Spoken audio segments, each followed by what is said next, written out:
에고란 무엇인가?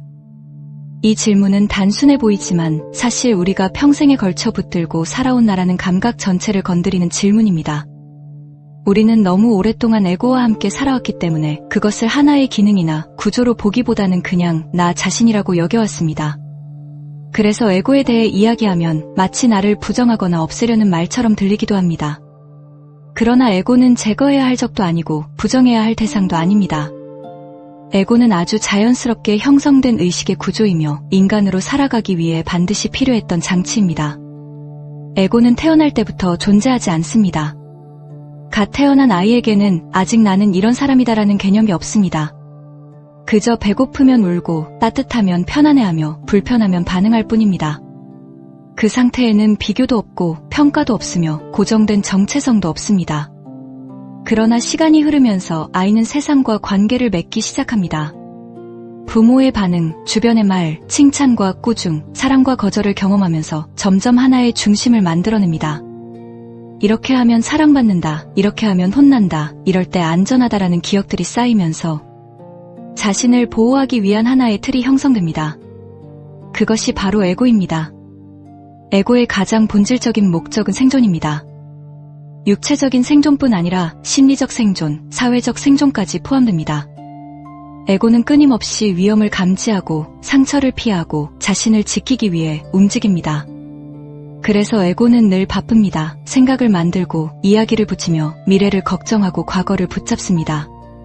에고는 항상 이것이 나에게 유리한가 불리한가를 계산합니다. 이 계산은 대부분 무의식적으로 이루어집니다. 우리는 그 생각이 에고의 반응이라는 사실을 인식하지 못한 채 그것이 곧 나의 생각이라고 믿으며 살아갑니다. 문제는 에고가 나쁘기 때문이 아니라 우리가 에고를 전부라고 착각할 때 시작됩니다. 에고는 도구이지만 우리는 그 도구를 주인으로 모시고 살아갑니다.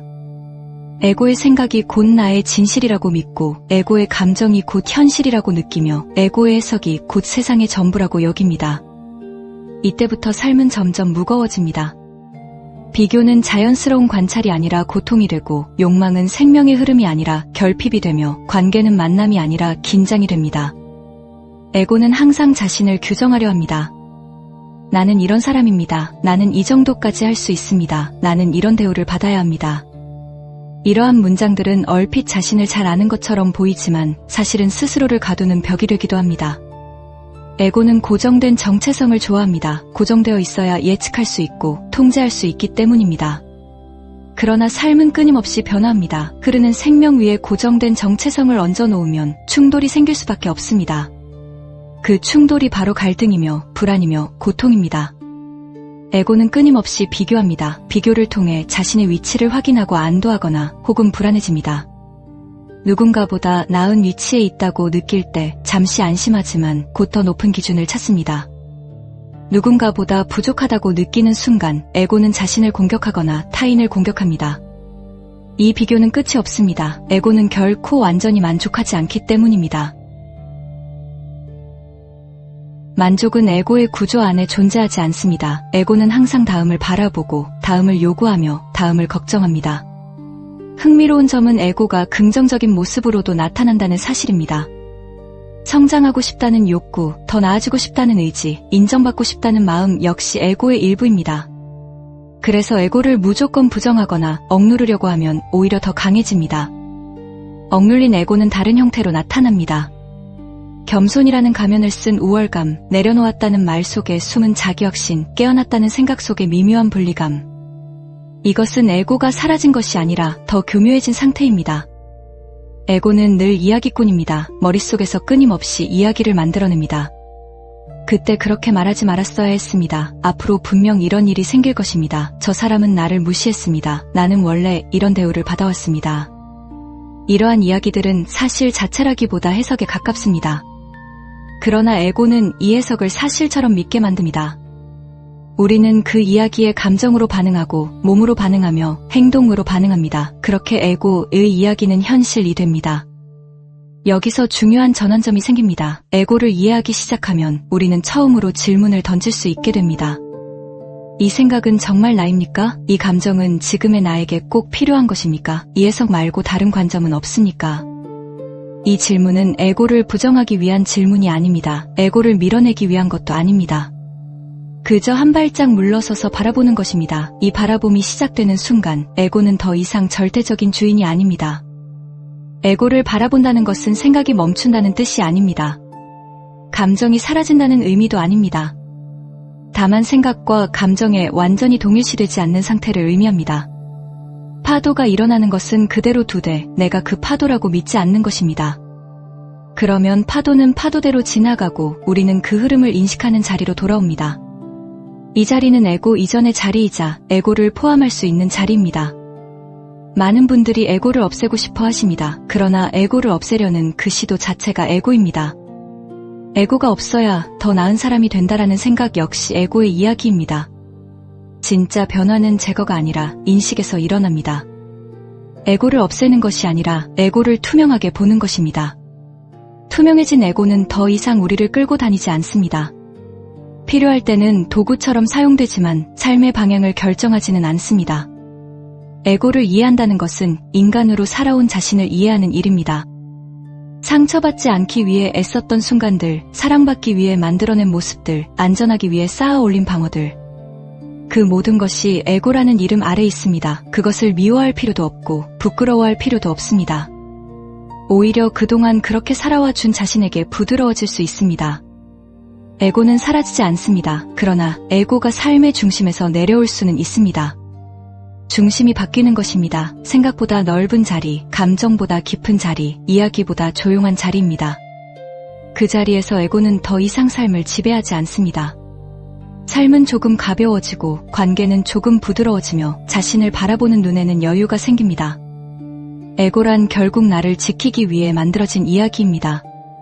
그리고 우리는 그 이야기를 알아차릴 수 있는 존재이기도 합니다. 이 알아차림이 시작되는 순간 에고는 문제에서 이해의 대상으로 바뀝니다. 싸움의 대상에서 관찰의 대상으로, 적에서 동반자로 바뀝니다. 그때 비로소 우리는 에고 너머의 자신과 처음으로 마주하게 됩니다. 에고는 어떻게 고통을 만들어내는가? 이 질문에 답하기 위해서는 먼저 한 가지를 분명히 해야 합니다. 고통은 사건 그 자체에서 만들어지지 않습니다.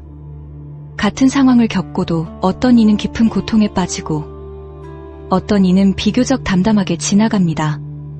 이 차이를 만들어내는 것이 바로 에고의 작동 방식입니다. 에고는 세상에서 일어나는 모든 일을 나라는 기준으로 해석합니다. 그리고 이 해석이 반복될수록 고통은 일시적인 반응이 아니라 하나의 구조가 되고 하나의 습관이 되며 삶 전체에 깔린 배경음처럼 자리 잡게 됩니다. 에고는 항상 자신을 중심에 둡니다. 세상은 나를 기준으로 움직여야 하고 사람들은 나를 이해해야 하며 상황은 내가 기대한 방향으로 흘러가야 한다고 믿습니다. 물론 이러한 생각이 의식적으로 드러나는 경우는 많지 않습니다. 대부분은 아주 미묘한 감각으로 존재합니다. 왜 하필 나에게 이런 일이 생겼을까? 왜 저 사람은 나를 그렇게 대했을까? 나는 이 정도 대접은 받아야 하지 않을까? 이러한 생각 속에는 이미 에고의 중심성이 깊게 숨어 있습니다. 그리고 이 순간부터 고통의 씨앗은 이미 심어져 있습니다. 에고가 고통을 만들어내는 첫 번째 방식은 비교입니다. 비교는 단순히 정보를 확인하는 행위가 아닙니다. 에고의 비교는 항상 자기 평가를 동반합니다. 누군가와 자신을 비교하며 더 나으면 잠시 안도합니다. 그러나 그 안도는 오래가지 않습니다. 곧 더 높은 기준을 찾아 다시 자신을 몰아붙입니다. 반대로 누군가보다 뒤처졌다고 느끼는 순간 에고는 즉시 불안을 만들어냅니다. 이 불안은 단순한 감정이 아니라 존재 전체를 위협하는 감각처럼 느껴집니다. 그래서 에고는 끊임없이 자신의 위치를 확인하려 하고 그 확인 과정에서 스스로를 소모시킵니다. 에고는 결코 만족하지 않습니다. 만족은 에고의 구조 안에 존재하지 않기 때문입니다. 에고는 항상 다음을 바라봅니다. 다음 목표, 다음 성취, 다음 인정. 이 끝없는 이동 속에서 현재는 늘 부족한 상태로 남게 됩니다. 두 번째로 에고는 통제를 통해 고통을 만들어냅니다. 에고는 불확실성을 견디지 못합니다. 그래서 모든 것을 예측하고 관리하고 통제하려 합니다. 사람의 마음을 통제하려 하고 상황의 흐름을 통제하려 하며 심지어 자신의 감정마저 통제하려 합니다. 그러나 삶은 본질적으로 통제될 수 없는 영역입니다. 이 통제 불가능한 현실과 통제하려는 에고가 충돌할 때 긴장과 좌절이 발생합니다. 계획대로 되지 않았을 때 느끼는 분노, 기대한 반응이 오지 않았을 때의 상처, 예상과 다른 결과 앞에서의 불안, 이 모든 감정의 뿌리에는 그래야만 했다는 에고의 기준이 자리하고 있습니다. 세 번째로 에고는 시간을 통해 고통을 만듭니다. 에고는 현재에 머무르지 않습니다. 항상 과거로 돌아가거나 미래로 도망칩니다. 과거에서는 후회를 반복합니다. 그때 그렇게 말하지 말았어야 했습니다. 왜 나는 늘 그런 선택을 했을까요? 이 반복은 교훈을 얻기 위한 것이 아니라 자기 비난으로 이어지는 경우가 많습니다. 미래에서는 걱정을 만듭니다. 앞으로도 이런 일이 계속되면 어쩌지요? 만약 실패하면 어떻게 하지요?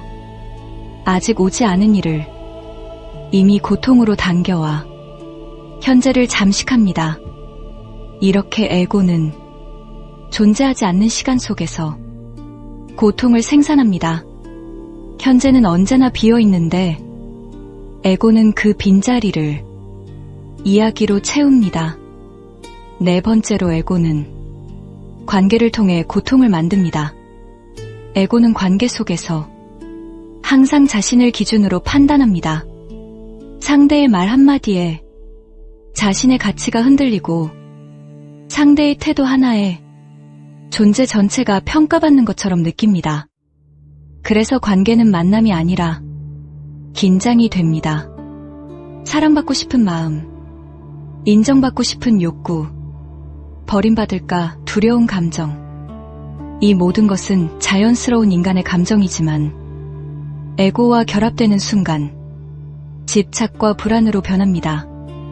상대가 나를 만족시켜 주어야 한다는 기대, 상대가 내 상처를 건드리지 말아야 한다는 요구, 이 요구가 충족되지 않을 때 에고는 실망을 분노로 바꾸고 슬픔을 원망으로 바꿉니다. 다섯 번째로 에고는 정체성을 통해 고통을 만듭니다. 에고는 끊임없이 나는 이런 사람입니다라고 말합니다. 나는 인정받아야 합니다. 나는 무시당하면 안 됩니다. 나는 실패하면 안 됩니다. 이러한 정체성은 삶을 안정시키는 것처럼 보이지만 실제로는 삶을 매우 취약하게 만듭니다. 정체성이 강할수록 그 정체성이 흔들릴 때의 고통은 커집니다. 에고는 자신이 만든 틀에 스스로를 가두고 그 틀이 무너질까봐 늘 긴장 속에 머뭅니다. 에고가 만들어내는 고통의 핵심은 결국 동일시입니다. 생각을 나라고 믿고 감정을 나라고 믿고 상황의 해석을 현실이라고 믿는 순간 우리는 그 안에서 빠져나올 수 없게 됩니다. 그러나 여기서 아주 중요한 전환점이 생깁니다. 에고의 작동을 알아차리기 시작하는 순간입니다. 이 생각은 나인가요? 이 감정은 지금의 나 전체인가요? 이 해석 말고 다른 시선은 없을까요? 이 질문은 고통을 즉시 없애주지는 않습니다. 그러나 고통과 완전히 동일시되는 상태에서는 우리를 꺼내줍니다. 고통은 여전히 존재하지만 그 고통을 바라보는 공간이 생깁니다. 이 공간이 생기는 순간 고통은 더 이상 우리를 집어삼키지 못합니다. 에고는 사라지지 않습니다. 그러나 에고가 만들어내는 고통은 알아차림 속에서 점점 힘을 잃습니다. 에고는 문제의 근원이 아니라 이해의 대상이 됩니다. 싸워야 할 적이 아니라 관찰해야 할 구조가 됩니다. 그때부터 고통은 삶을 파괴하는 무게가 아니라 깨어남으로 이끄는 신호로 조용히 변하기 시작합니다. 영적 수행 속에서 더 교묘해지는 에고. 이 주제는 많은 분들께 불편하게 느껴질 수도 있습니다. 왜냐하면 이 이야기는 수행을 하지 않는 사람의 에고가 아니라 바로 수행을 하고 있는 사람의 에고를 다루기 때문입니다. 영적 수행을 시작하면 삶은 분명히 이전과 달라지기 시작합니다. 감정의 변화가 생기고 의식이 미세해지며 세상을 바라보는 시선이 달라집니다. 이 변화는 실제이며 그 자체로 의미 있는 과정입니다. 그러나 바로 이 지점에서 에고는 새로운 옷을 입기 시작합니다. 이전에는 세속적인 욕망 속에서 움직이던 에고가 이제는 영적인 언어와 개념을 사용하기 시작합니다. 이때부터 에고는 더 교묘하고 더 알아차리기 어려운 형태로 작동합니다. 영적 수행을 하면서 사람들은 자연스럽게 변화된 나를 인식하게 됩니다. 이전보다 화를 덜 내는 나, 이전보다 참을 수 있는 나, 이전보다 많은 것을 이해하게 된 나. 이 인식 자체는 문제가 아닙니다. 그러나 에고는 이 인식을 붙잡아 새로운 정체성으로 만들어냅니다. 나는 예전과 다른 사람입니다. 나는 이제 어느 정도 깨달았습니다. 나는 이런 수준의 의식을 가진 사람입니다. 이 문장들은 겉으로 보기에는 성장처럼 보이지만 그 안에는 아주 미묘한 분리의 감각이 숨어 있습니다. 나와 그렇지 못한 사람들, 깨어있는 나와 잠들어 있는 타인, 수행하는 나와 수행하지 않는 세상. 이 분리는 에고가 가장 좋아하는 구조입니다. 에고는 언제나 나와 그 밖을 나누는 방식으로 자신의 자리를 확보합니다. 영적 에고는 우월감으로만 나타나지 않습니다. 오히려 그 반대의 모습으로도 나타납니다. 나는 아직 멀었습니다. 나는 너무 부족합니다. 나는 제대로 수행하지 못하고 있습니다. 이러한 자기 비판 역시 영적 에고의 또 다른 얼굴입니다. 왜냐하면 이 말들 속에도 항상 나라는 중심이 있기 때문입니다. 나는 어디까지 왔는가? 나는 남들보다 뒤처진 것은 아닌가? 나는 제대로 가고 있는가? 에고는 평가를 멈추지 않습니다. 긍정적인 평가든 부정적인 평가든 그 중심에는 언제나 자신을 기준으로 한 판단이 있습니다.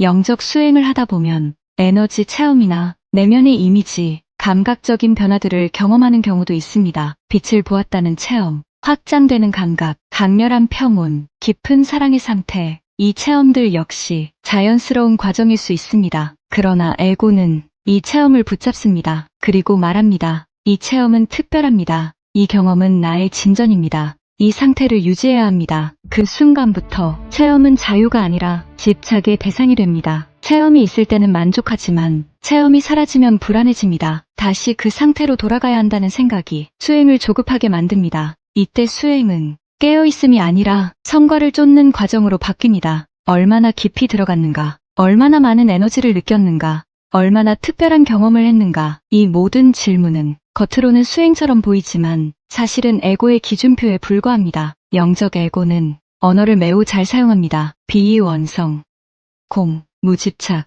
알아차림, 상위자아, 이러한 단어들이 진짜 이해에서 나온 것인지 아니면 개념으로 쌓아 올린 탑인지는 겉으로는 쉽게 구분되지 않습니다. 에고는 이 개념들을 이용해 자신을 보호합니다. 누군가 질문을 던지면 개념으로 답합니다. 누군가 다른 시각을 제시하면 그건 아직 이해가 부족해서 그렇습니다라고 말합니다. 이때 대화는 만남이 아니라 방어가 됩니다. 배움은 멈추고 정체성만 강화됩니다. 영적 수행 속에서 에고가 가장 교묘하게 작동하는 지점은 바로 내려놓음입니다. 나는 이미 내려놓았습니다. 나는 집착하지 않습니다. 나는 다 흘려보냅니다. 이 말 속에는 아주 미묘한 확신이 숨어 있습니다. 나는 내려놓은 사람이라는 확신, 나는 집착하지 않는 사람이라는 이미지. 이 이미지를 유지하기 위해 사람은 오히려 더 많은 것을 억누르게 됩니다. 억눌린 감정은 사라지지 않습니다. 그저 다른 모습으로 숨어 있다가 예상치 못한 순간에 더 큰 반응으로 튀어나옵니다. 영적 에고는 감정을 초월하려 합니다. 분노를 느끼는 자신을 부끄러워하고 슬픔을 느끼는 자신을 미성숙하다고 판단합니다. 그러나 이 판단 자체가 에고의 작동입니다. 감정은 없애야 할 대상이 아니라 인식되어야 할 흐름입니다. 그런데 영적 에고는 이 흐름을 인정하지 않으려 합니다. 그래서 겉으로는 평온하지만 내면에는 긴장이 남아있게 됩니다. 또 하나의 지점은 타인을 돕는 과정에서 나타납니다. 누군가를 치유하고 누군가를 이끌고 누군가에게 가르침을 전할 때 에고는 아주 쉽게 자신의 자리를 만들 수 있습니다. 나는 주는 사람, 저 사람은 받는 사람, 나는 안내자, 저 사람은 배우는 사람. 이 구조가 굳어질수록 관계에는 보이지 않는 위계가 생깁니다. 그리고 그 위계는 미묘한 거리감을 만들어냅니다. 진정한 나눔은 우월감 위에서 이루어지지 않습니다. 그러나 영적 에고는 그 경계를 흐리게 만듭니다. 이 모든 이야기에서 가장 중요한 것은 영적 에고를 없애야 한다는 결론이 아닙니다. 영적 에고를 발견했다는 이유로 자신을 책망할 필요도 없습니다. 영적 에고는 수행이 깊어질수록 자연스럽게 등장하는 현상입니다. 문제가 되는 것은 그 존재 자체가 아니라 그것을 알아차리지 못하는 상태입니다. 에고는 형태를 바꿀 뿐 사라지지 않습니다. 세속적인 욕망의 옷을 벗으면 영적인 옷을 입을 뿐입니다. 그러나 알아차림은 이 모든 옷을 꿰뚫어 봅니다. 이 생각은 어디에서 나오고 있습니까? 이 확신은 정말 침묵에서 나왔습니까? 이 말 속에 나를 증명하려는 움직임은 없습니까? 이 질문이 생기는 순간 영적 에고는 조금씩 투명해지기 시작합니다. 수행은 특별해지는 과정이 아닙니다. 수행은 점점 더 평범해지는 과정입니다. 자신을 포장할 필요가 없어지고 증명할 필요가 없어지며 비교할 이유가 사라지는 과정입니다. 그 지점에서 영적 에고는 더 이상 설 자리를 찾지 못합니다. 왜냐하면 자기중심이 사라진 자리에 그저 흐름만 남기 때문입니다. 영적 수행의 깊이는 얼마나 멀리 갔느냐가 아니라 얼마나 솔직해질 수 있느냐에 있습니다. 얼마나 조용히 자신의 에고를 바라볼 수 있느냐에 있습니다. 그때 수행은 더 이상 나를 위한 여정이 아니라 삶 전체와 함께 호흡하는 자연스러운 상태로 바뀌기 시작합니다. 에고와 감정은 매우 밀접하게 연결되어 있습니다. 우리는 보통 감정을 나 자신의 일부라고 여기며 살아갑니다. 화가 나면 내가 화난 사람이라고 느끼고 슬프면 내가 슬픈 존재가 된 것처럼 느낍니다. 그러나 조금 더 깊이 들여다보면 감정 그 자체보다 그 감정을 붙잡고 해석하는 에고의 작동이 고통을 더 크게 만든다는 사실을 알게 됩니다. 감정은 본래 자연스러운 에너지의 흐름입니다. 기쁨이 올라왔다가 사라지고 분노가 올라왔다가 가라앉으며 슬픔도 잠시 머물다 흘러갑니다. 이 흐름 자체에는 문제가 없습니다. 문제가 생기는 지점은 에고가 감정에 개입하는 순간입니다. 에고는 감정을 있는 그대로 두지 않습니다. 에고는 감정에 이야기를 붙입니다. 왜 나는 이런 감정을 느끼는가? 이 감정은 없어져야 한다. 이 감정을 느끼는 나는 부족하다. 이러한 해석이 시작되는 순간 감정은 단순한 반응이 아니라 정체성이 됩니다. 분노가 올라올 때를 살펴보면 분명해집니다. 분노 자체는 어떤 경계가 침해되었음을 알리는 신호일 수 있습니다.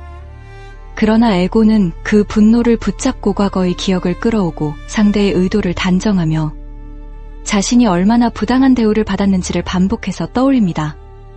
그 결과 분노는 잠시 나타났다 사라지는 감정이 아니라 오래 지속되는 고통으로 변합니다. 슬픔도 마찬가지입니다.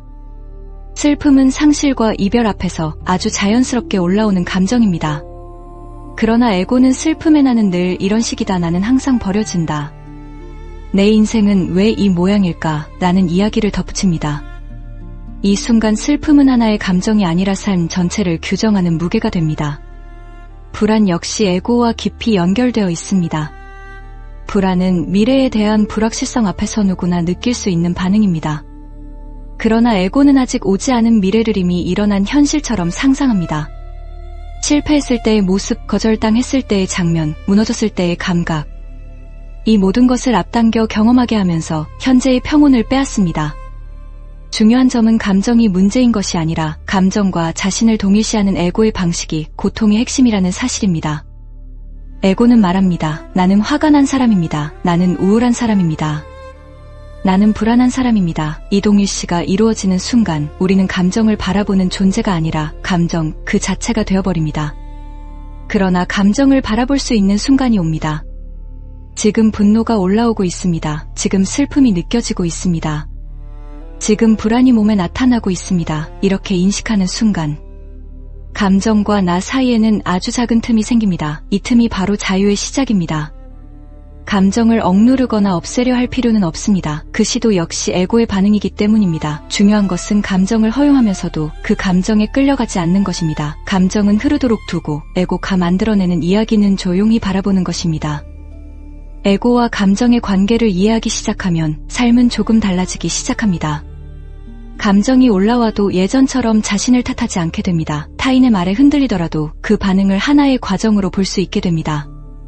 고통은 완전히 사라지지 않더라도 훨씬 빠르게 지나가게 됩니다. 에고는 감정을 통해 자신을 증명하려 하지만 감정은 그저 지나가는 파동일 뿐입니다. 그 파동을 알아차릴 수 있는 존재가 바로 지금 이 자리에 있습니다. 이 사실을 인식하는 순간 감정은 더 이상 적이 아니라 깨어남으로 이끄는 신호가 됩니다. 에고와 감정의 관계를 이해한다는 것은 감정을 통제하는 법을 배우는 것이 아닙니다. 감정에 휘둘리지 않으면서도 충분히 느낄 수 있는 힘을 회복하는 일입니다. 그때 우리는 감정 속에서도 조금 더 자유롭게 숨쉬기 시작합니다. 에고를 없애려는 에고. 이 말은 처음 들으면 다소 모순적으로 느껴질 수 있습니다. 그러나 영적 수행을 어느 정도 이어가다 보면 반드시 한 번은 마주치게 되는 지점입니다. 많은 분들이 수행을 시작하며 에고가 고통의 원인이라는 사실을 이해하게 됩니다. 비교와 집착, 분노와 불안, 끊임없는 생각과 자기중심적인 해석이 삶을 무겁게 만든다는 것을 체험적으로 느끼기 시작합니다. 그리고 자연스럽게 이런 결론에 이르게 됩니다. 에고만 없어지면 편안해질 텐데. 이 생각은 매우 논리적으로 보입니다. 실제로 많은 영적 가르침에서도 에고를 초월하라는 말을 합니다. 자아를 내려놓으라고 말하고 집착을 버리라고 말합니다. 그래서 사람들은 에고를 하나의 문제로 인식하고 그 문제를 해결해야 할 대상으로 설정합니다. 그러나 바로 이 지점에서 아주 미묘한 전환이 일어납니다. 에고를 없애겠다는 생각을 하는 주체는 누구인가 하는 질문입니다. 에고를 관찰하고 에고를 비판하고 에고를 제거하려는 그 주체 역시 생각입니다. 그리고 그 생각 역시 에고의 작동 안에 있습니다. 에고는 매우 영리합니다. 노골적으로 자신을 드러내지 않을 때가 많습니다. 특히 수행이 깊어질수록 에고는 거친 모습 대신 아주 그럴듯한 명분을 사용합니다.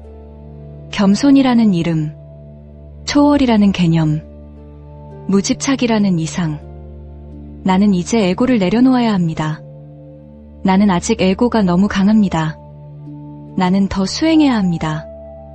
이 문장들은 겉으로 보면 반성처럼 보이고 겸허한 태도처럼 보입니다.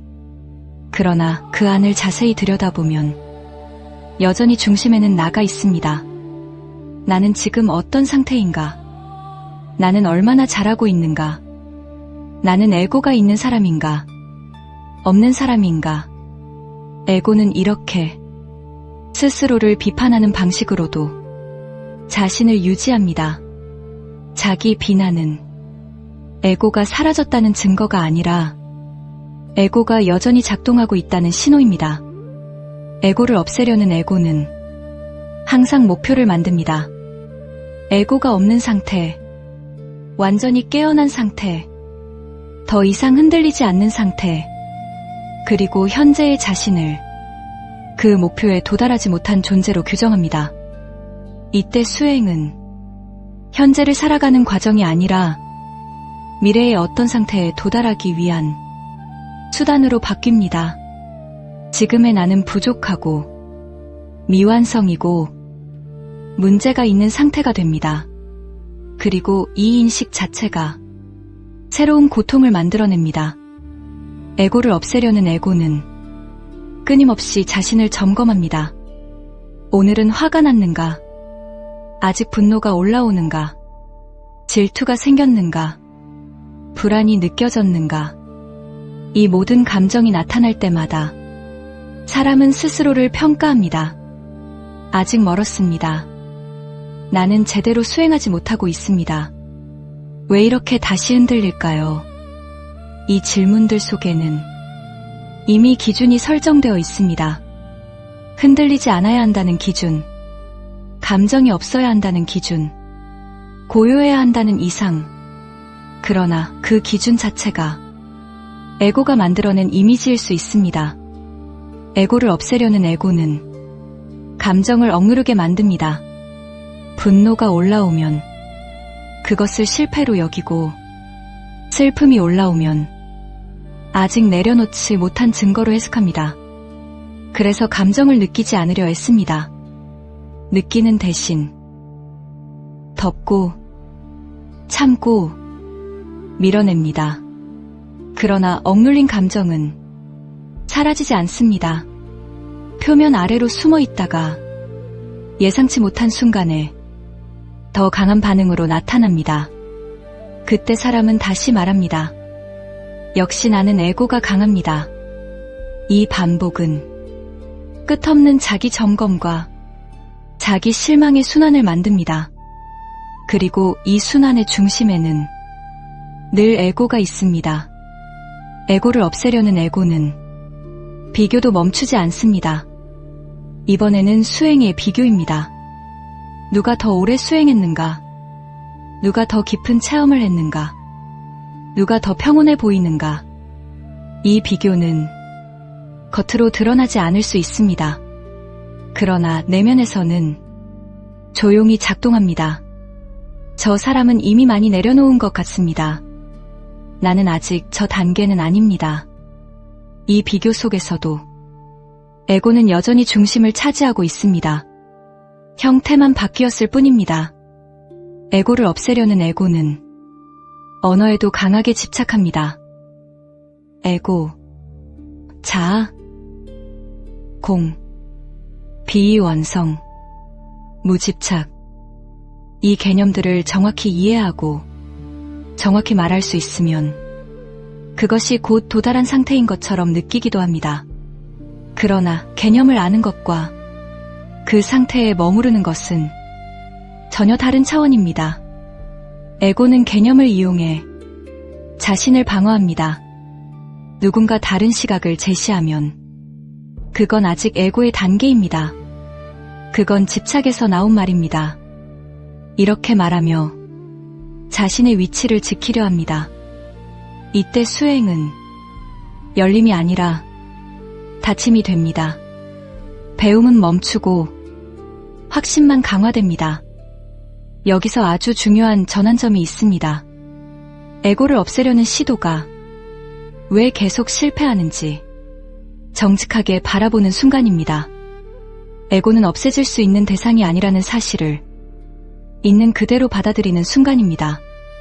에고는 인간으로 살아오며 형성된 하나의 기능입니다.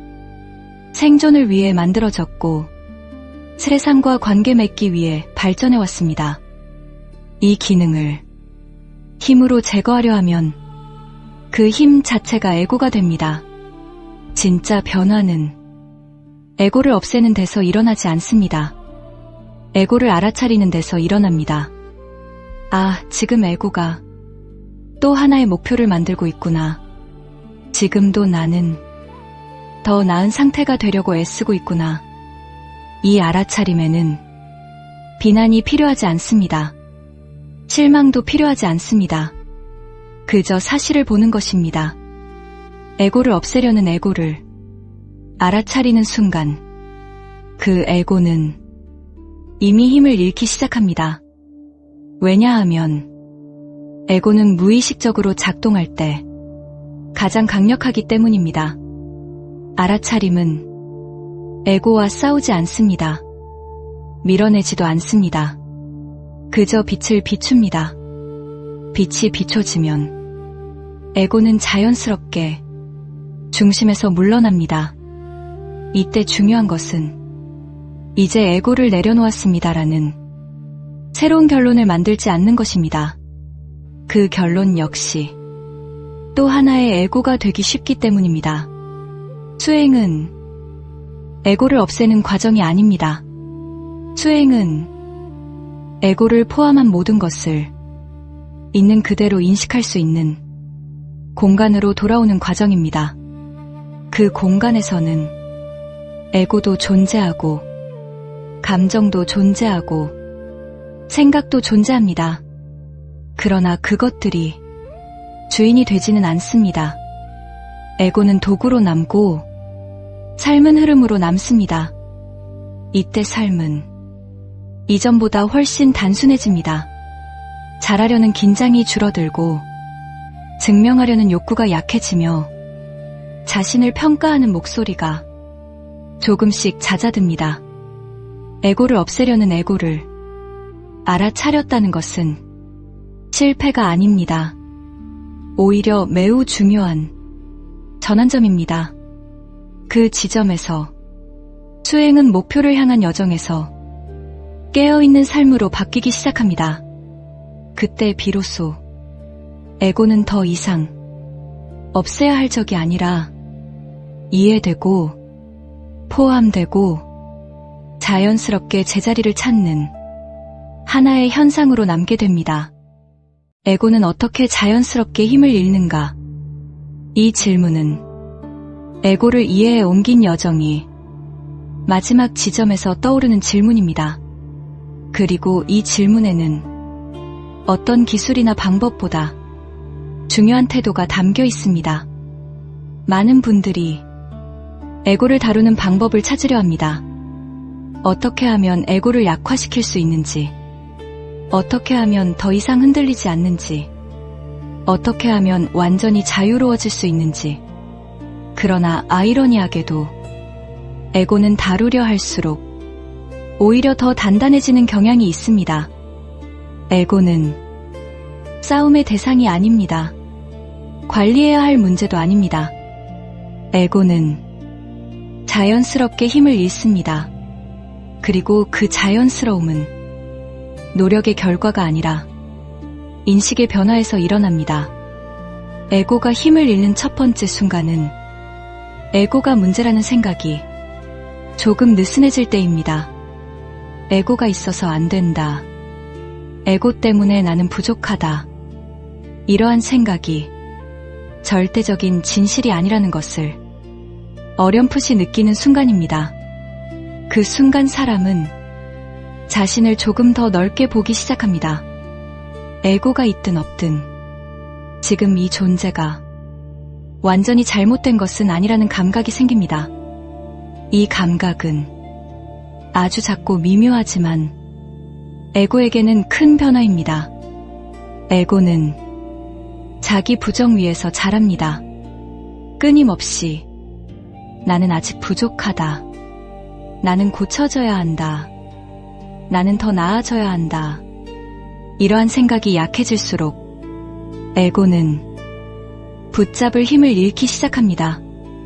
에고가 힘을 잃는 또 하나의 지점은 알아차림이 노력이 아니라 습관이 될 때입니다.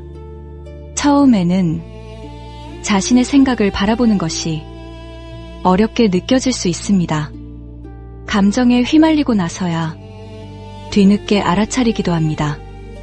그러나 시간이 지나면서 생각이 올라오는 순간을 조금 더 빨리 인식하게 됩니다. 감정이 몸에 나타나는 지점을 조금 더 섬세하게 느끼게 됩니다. 이때 중요한 것은 이 인식이 특별한 상태가 아니라는 점입니다.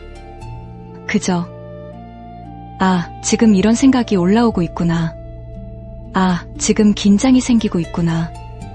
이 정도의 인식입니다. 이 인식에는 해결하려는 의지도 없고 판단도 없습니다. 그저 보고 있을 뿐입니다. 이때 에고는 설 자리를 조금 잃습니다. 왜냐하면 에고는 동일시 위에서만 강해질 수 있기 때문입니다. 생각이 나라고 믿어질 때, 감정이 나라고 느껴질 때 에고는 중심에 서게 됩니다. 그러나 생각과 감정을 바라보는 순간 중심은 자연스럽게 이동합니다. 에고는 저항할 대상이 없을 때 힘을 잃습니다. 억누르지 않을 때, 싸우지 않을 때, 없애려 하지 않을 때 오히려 조용해집니다. 많은 분들이 에고가 사라지면 아무 생각도 없고 아무 감정도 없는 무감각한 상태가 될 것이라고 오해합니다. 그러나 실제로는 정반대입니다. 에고가 힘을 잃을수록 삶은 더 생생해집니다. 감정은 더 선명해지지만 그 감정에 빠져들지는 않습니다. 생각은 계속 떠오르지만 그 생각에 끌려가지는 않습니다. 에고가 약해진다는 것은 아무것도 느끼지 않는 상태가 아니라 모든 것을 느끼되 거기에 붙잡히지 않는 상태입니다. 에고가 힘을 잃는 또 하나의 중요한 지점은 자신에 대한 태도가 부드러워질 때입니다. 자신을 고쳐야 할 대상으로 보지 않고 관리해야 할 프로젝트로 보지 않고 있는 그대로의 과정으로 보기 시작할 때입니다. 실수해도 괜찮다는 감각, 흔들려도 괜찮다는 허용, 다시 에고가 작동해도 그것을 실패로 여기지 않는 태도, 이 태도 속에서 에고는 점점 긴장을 풀기 시작합니다. 에고는 늘 긴장 속에 존재합니다. 지켜야 할 이미지가 있고 유지해야 할 정체성이 있으며 증명해야 할 이야기가 있습니다. 그러나 자신에게 너그러워질수록 그 긴장은 풀립니다. 에고는 긴장을 먹고 자랍니다. 그러나 긴장이 풀리면 자연스럽게 힘을 잃습니다. 에고가 힘을 잃는 또 다른 순간은 현재와의 접촉이 깊어질 때입니다.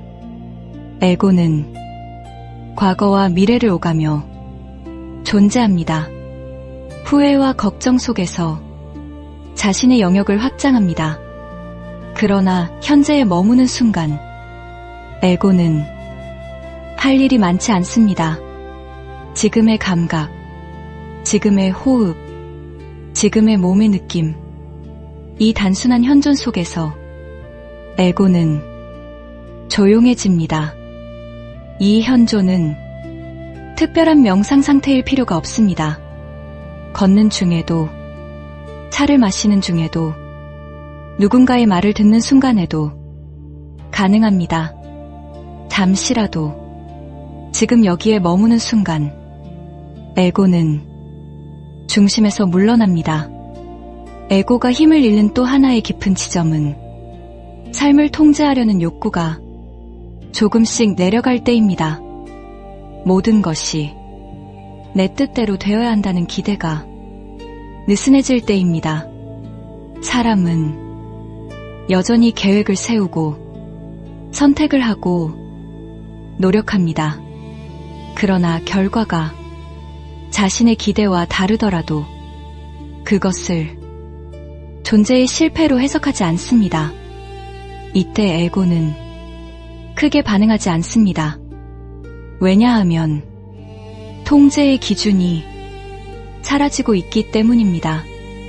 에고는 기대 위에서 강해집니다. 그래야 한다는 생각, 이래야 한다는 기준, 이 기준이 느슨해질수록 에고는 자연스럽게 약해집니다. 에고가 힘을 잃는 과정은 눈에 띄지 않습니다. 갑자기 사라지지도 않습니다. 어느 날 문득 비교가 줄어들어 있는 것을 느끼고 어느 날 문득 자기 비난이 예전만큼 강하지 않다는 것을 알아차립니다. 반응이 느려지고 해석이 단순해지며 침묵의 순간이 조금씩 늘어납니다. 이것이 바로 에고가 힘을 잃고 있다는 신호입니다. 중요한 것은 이 변화를 붙잡으려 하지 않는 것입니다. 이제 에고가 약해졌습니다. 나는 많이 내려놓았습니다. 이러한 결론을 만드는 순간 에고는 다시 중심으로 돌아오려 합니다. 그래서 가장 깊은 지점은 아무 결론도 남기지 않는 것입니다. 그저 지금 일어나고 있는 것을 알아차릴 뿐입니다. 에고는 자연스러움을 싫어합니다. 왜냐하면 자연스러움에는 증명할 것도 유지할 것도 비교할 것도 없기 때문입니다. 그러나 삶은 본래 자연스럽습니다. 에고가 힘을 잃을수록 삶은 자기 본래의 리듬으로 돌아옵니다. 그 리듬 속에서 에고는 완전히 사라지지 않습니다. 다만 제자리를 찾습니다. 주인이 아니라 도구로 남습니다. 이때 삶은 조금 더 단순해지고 조금 더 가벼워지며 조금 더 진솔해집니다. 에고는 없어졌기 때문에 문제가 없는 것이 아니라 더 이상 중심이 아니기 때문에 문제가 되지 않습니다. 그것이 에고가 자연스럽게 힘을 잃는 방식입니다. 바이올렛 불꽃과 에고의 연관성은 에고를 이해하는 여정이 아주 중요한 마무리 지점에 있습니다. 왜냐하면 바이올렛 불꽃은 에고를 공격하거나 제거하는 에너지가 아니라 에고가 자연스럽게 힘을 내려놓도록 돕는 작용을 하기 때문입니다. 많은 분들이 바이올렛 불꽃을 정화의 불꽃이라고 부릅니다. 카르마를 태운다고 말하고 낡은 에너지를 소멸시킨다고 말합니다. 이 표현들이 틀린 것은 아닙니다. 그러나 조금 더 깊이 들어가 보면 바이올렛 불꽃의 작용은 없앰이 아니라 변환에 가깝다는 것을 알 수 있습니다. 에고 역시 마찬가지입니다. 에고는 제거해야 할 악이 아닙니다. 에고는 두려움에서 만들어졌고 분리의 감각에서 자라났으며 생존을 위해 유지되어 온 구조입니다. 바이올렛 불꽃은 이 구조를 부숴버리지 않습니다. 그 구조 안에 쌓여있던 두려움의 밀도, 집착의 응축, 왜곡된 해석의 에너지를 부드럽게 풀어줍니다. 바이올렛 불꽃을 떠올릴 때 많은 분들이 강렬한 보랏빛의 불을 상상합니다. 그러나 그 불은 무언가를 공격하는 불이 아닙니다. 그 불은 의식의 진동을 높이는 불입니다. 무거운 진동을 더 가벼운 진동으로 전환하는 작용입니다. 에고는 무거운 진동 위에서 가장 강하게 작동합니다. 두려움, 불안, 결핍, 분노, 죄책감, 이러한 감정들이 의식의 바탕에 깔려 있을수록 에고는 자신의 존재 이유를 계속해서 확인합니다. 바이올렛 불꽃은 이 감정들을 억지로 없애지 않습니다. 억누르지도 않습니다. 그저 그 감정이 머무는 에너지의 밀도를 서서히 변화시킵니다. 예를 들어 분노가 올라왔을 때 에고는 그 분노를 붙잡아 이야기를 만듭니다. 누가 잘못했는지, 왜 이런 일이 반복되는지, 나는 왜 항상 이런 대우를 받는지. 이 이야기는 분노를 오래 지속시키고 자아를 단단히 고정합니다. 그러나 바이올렛 불꽃을 그 분노의 자리로 초대하면 분노는 즉시 사라지지 않을 수도 있습니다. 그러나 그 분노의 날카로움이 조금씩 풀리기 시작합니다. 열기가 가라앉고 응축된 힘이 느슨해집니다. 그 순간 에고는 이야기를 이어갈 에너지를 조금씩 잃습니다. 바이올렛 불꽃은 에고와 직접 싸우지 않습니다. 에고에게 너는 틀렸다고 말하지 않습니다. 대신 에고가 필요로 하는 에너지 공급원을 자연스럽게 변화시킵니다. 에고는 고통의 에너지를 먹고 자랍니다. 그러나 바이올렛 불꽃은 그 고통을 더 높은 이해와 더 부드러운 인식으로 변환합니다. 고통이 의미로 바뀌고 의미가 수용으로 바뀌는 과정 속에서 에고는 점점 설 자리를 잃습니다. 바이올렛 불꽃 수행에서 아주 중요한 점은 의도가 없애기가 아니라는 사실입니다. 이 에고를 태워버리겠습니다. 이 감정을 없애겠습니다. 이러한 선언은 겉보기에는 강력해 보이지만 그 안에는 여전히 싸움의 구조가 남아 있습니다. 반면 이 에너지가 바이올렛 불꽃 안에서 본래의 빛으로 돌아가도록 허용합니다. 이와 같은 태도는 완전히 다른 결과를 만듭니다. 허용은 에고를 긴장해서 풀어줍니다. 에고는 늘 방어하고, 늘 증명하고, 늘 유지하려고 애씁니다. 그러나 허용의 장 안에서는 그 노력이 필요 없어집니다. 바이올렛 불꽃은 에고에게 괜찮다고 말하는 에너지입니다. 지금의 모습 그대로도 존재가 파괴되지 않는다는 안전 신호를 보냅니다. 이 신호가 반복될수록 에고는 조금씩 무장을 내려놓습니다. 많은 분들이 바이올렛 불꽃 수행 중에 눈물이 나거나 가슴이 따뜻해지거나 갑자기 깊은 안도가 찾아오는 경험을 합니다.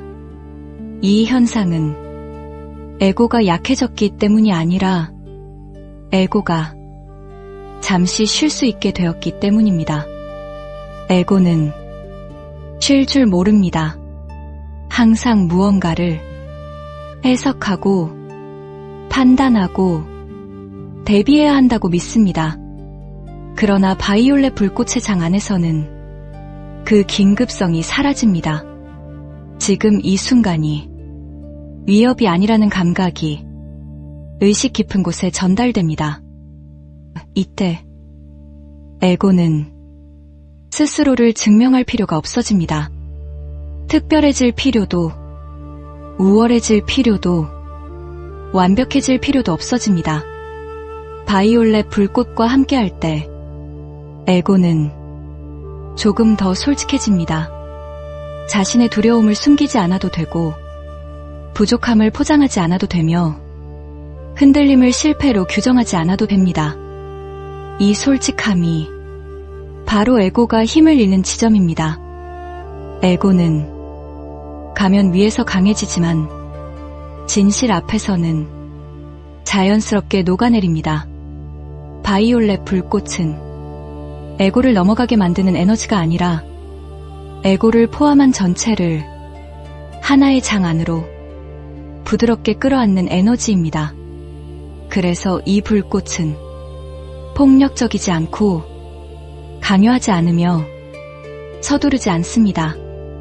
에고가 준비되면 조금 내려놓게 하고 아직 준비되지 않았다면 그대로 머물 수 있도록 허용합니다. 이 과정에서 사람은 점점 알게 됩니다. 에고를 없애야 자유로워지는 것이 아니라 에고를 두려워하지 않을 때 자유가 이미 존재하고 있다는 사실을 바이올렛 불꽃은 이 깨달음을 머리가 아니라 의식의 깊은 층에서 체험하게 합니다. 그래서 바이올렛 불꽃과 함께한 수행은 에고와 싸우는 수행이 아니라 에고와 화해하는 수행이 됩니다. 화해는 복종이 아닙니다. 동일시도 아닙니다. 그저 제자리를 허용하는 것입니다. 에고는 삶을 운전하던 자리에서 내려와 조수석으로 이동합니다. 필요할 때는 의견을 낼 수 있지만 방향을 결정하지는 않습니다. 이때 삶은 눈에 띄게 바뀌지 않을 수도 있습니다. 그러나 체감은 분명히 달라집니다. 덜 흔들리고, 덜 급하고, 덜 자신을 몰아붙입니다. 바이올렛 불꽃은 에고를 무력화시키는 힘이 아니라 에고가 스스로 힘을 내려놓게 만드는 지혜의 불꽃입니다.